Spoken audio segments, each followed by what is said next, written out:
ऊन जरा जास्त आहे, दरवर्षी वाटतं. भर उन्हात पाऊस घेऊन आभाळ मनात दाटतं.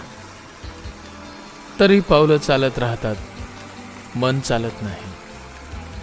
घामाशिवाय शरीरामध्ये कुणीच बोलत नाही. तितक्यात कुठून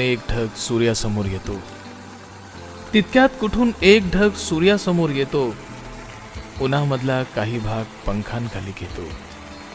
वारा उन्हाळ मुलासारखा सैरा वैरा पळत राहतो. पाना फुला झाडांवरती छपरावरती चढून पाहतो. दुपार टळून संध्याकाळचा सुरू होतो पुन्हा खेळ. उन्हामागून चालत येते गार गार